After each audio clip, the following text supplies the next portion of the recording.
So, recapping the 13th of August here, you got that big downwards move followed by a continuation up. So we're just going to go over that setup now. Let's go to the recap pictures. So we are focusing on this one here. So there is the whole labelled up recap pictures, and as you can see we had PPI on this day. So PPI, we have news. We'd be looking to focus on getting into the news with the the London session, because when there's news before the New York opening, most of the time you will position yourself before the news takes place. So with the London opening, there's normally a setup that takes place. They're pushed into a premium or discounted buy or sell area, then they will get into the position. So let's jump into it. So this was the previous day. This would be your premium sell area running along here, and you would be in a buy-in from down here. So you'd drag those areas across and you'd be focusing on those areas as your buy and sell areas. Then you have the pre-London here. Then we have the London opening here, and this is your setup.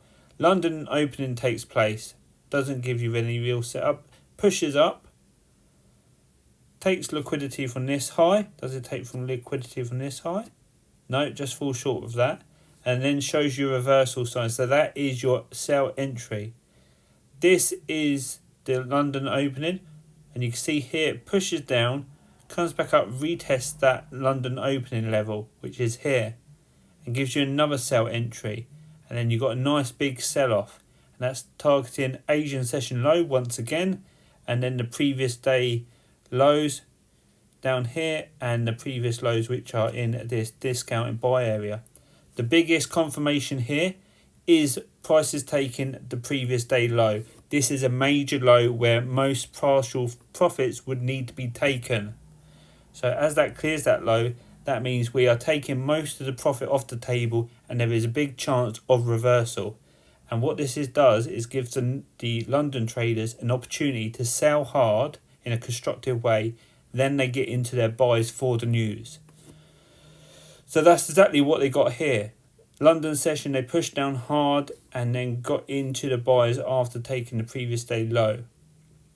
Now let's just go back to the picture. You can see how that happens. Now we're in the buys.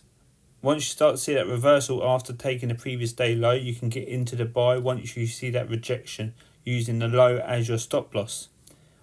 I like to stick to the 5 minute. Sometimes I will go to the 1 minute on and focus on structure. But it's all labelled up there. Now you have the PPI release data here, there. This candle here, this level is your PPI release. It pushed up, and then the New York traders came in and pushed price down. They took this previous high first.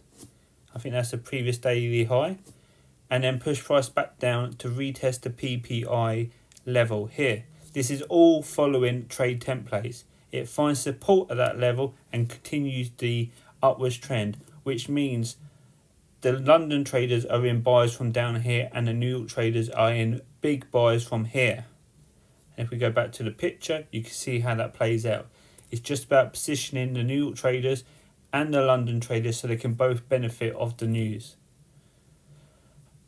There you go. That's recapping that. Nice and simple, following trade templates just based on that time and the high volume news. Message me if you've got any questions, links below.